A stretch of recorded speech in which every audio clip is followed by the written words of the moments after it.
ನಮಸ್ತೆ, ನನ್ನ ಹೆಸರು ಎಸ್ ಶಿಲ್ಪಾಶ್ರೀ. ಸ್ಥಳ ಹಾಸನ. ಭಾರತವು ವಿಶ್ವಸಂಸ್ಥೆಯ ಕಾಯಂ ಸದಸ್ಯತ್ವವನ್ನು ಪಡೆಯಲು ಅರ್ಹವೇ? ಇದರ ಪರವಾಗಿ ಇಂದು ನಾನು ಚರ್ಚೆ ಮಾಡಲು ಬಂದಿದ್ದೇನೆ. ಮೊದಲಿಗೆ, ವಿಶ್ವಸಂಸ್ಥೆಯು 1945ರಲ್ಲಿ ಸ್ಥಾಪನೆಯಾಗುತ್ತದೆ. 1945ರಲ್ಲಿ ಸ್ಥಾಪನೆಯಾದ ಈ ವಿಶ್ವಸಂಸ್ಥೆಯನ್ನು ಸಂಯುಕ್ತ ಸಂಸ್ಥೆ ಅಂತಲೂ ಸಹ ಕರೆಯುತ್ತಾರೆ. ಇದರ ಮೂಲ ಉದ್ದೇಶ ಅಂತಂದ್ರೆ ಶಾಂತಿ ಮತ್ತು ಭದ್ರತೆಯನ್ನು ಕಾಪಾಡುವುದು. 1ನೇ ಮತ್ತು 2ನೇ ಮಹಾಯುದ್ಧದ ನಂತರ ಈ ವಿಶ್ವಸಂಸ್ಥೆಯನ್ನು ಆರಂಭಪಡಿಸಲಾಗುತ್ತದೆ. ಯಾಕೆ ಈ ವಿಶ್ವಸಂಸ್ಥೆ ಆರಂಭ ಆಗುತ್ತೆ ಅಂತಂದ್ರೆ, 2ನೇ ಮಹಾಯುದ್ಧದ ನಂತರ ಯುದ್ಧದ ಘೋರ ಪರಿಣಾಮದಿಂದಾಗಿ ವಿಶ್ವಸಂಸ್ಥೆಯನ್ನು ಆರಂಭ ಮಾಡಲಾಗುತ್ತದೆ.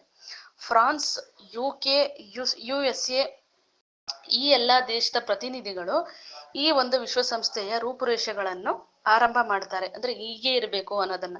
ಮತ್ತೆ ಇದರ ಒಂದು ಅಧಿಕೃತ ಭಾಷೆಗಳು ಅಂತಂದ್ರೆ ಇಂಗ್ಲಿಷ್, ರಷ್ಯನ್, ಅರಬಿಕ್ ಮತ್ತು ಚೀನಿ ಇದರ ಅಧಿಕೃತ ಭಾಷೆಯಾಗಿರುತ್ತದೆ.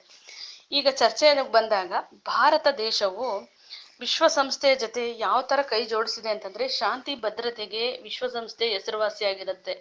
ಅದೇ ರೀತಿ ಭಾರತವು ಸಹ ಶಾಂತಿ ಭದ್ರತೆಗೆ ಹೆಸರುವಾಸಿಯಾಗಿದೆ. ವರ್ಣಭೇದಿ ನೀತಿಯನ್ನು ವಿರೋಧಿಸುತ್ತೆ ನಮ್ಮ ವಿಶ್ವಸಂಸ್ಥೆಯು. ಅದೇ ರೀತಿ ನಮ್ಮ ಭಾರತವು ಸಹ ವರ್ಣಭೇದ ನೀತಿಯನ್ನು ವಿರೋಧಿಸುತ್ತೆ.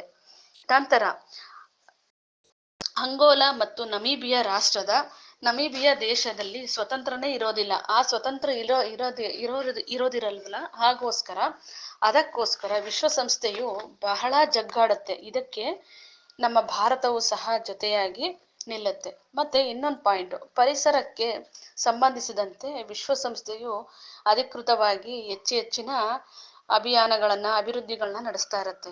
2015ರಲ್ಲಿ ಪರಿಸರ ಅಭಿಯಾನ ನಡೆಯುತ್ತೆ. ಎಲ್ಲಿ? ಪ್ಯಾರಿಸ್ನಲ್ಲಿ. ಇದರ ಒಂದು ಅಧ್ಯಕ್ಷತೆಯನ್ನು ಮತ್ತೆ ಮುಂದಾಳತ್ವವನ್ನು ನರೇಂದ್ರ ಮೋದಿ ಅವರು ನಡೆಸ್ತಾರೆ. ಇದಕ್ಕೆ ಭಾರತವು ಸಹ ಜೊತೆಯಾಗಿ ಬರುತ್ತೆ.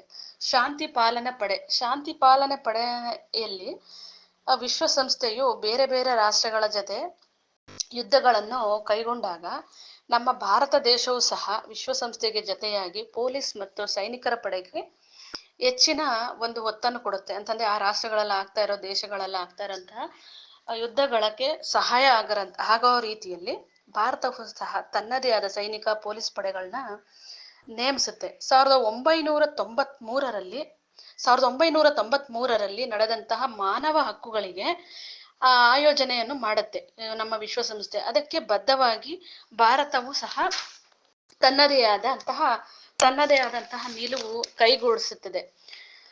ಮಾನವ ಹಕ್ಕುಗಳಿಗೆ ಆಯೋಜನೆ ಮಾಡುತ್ತದೆ. ಮತ್ತೆ ಭಾರತ ದೇಶವು 5 ಅಗ್ರ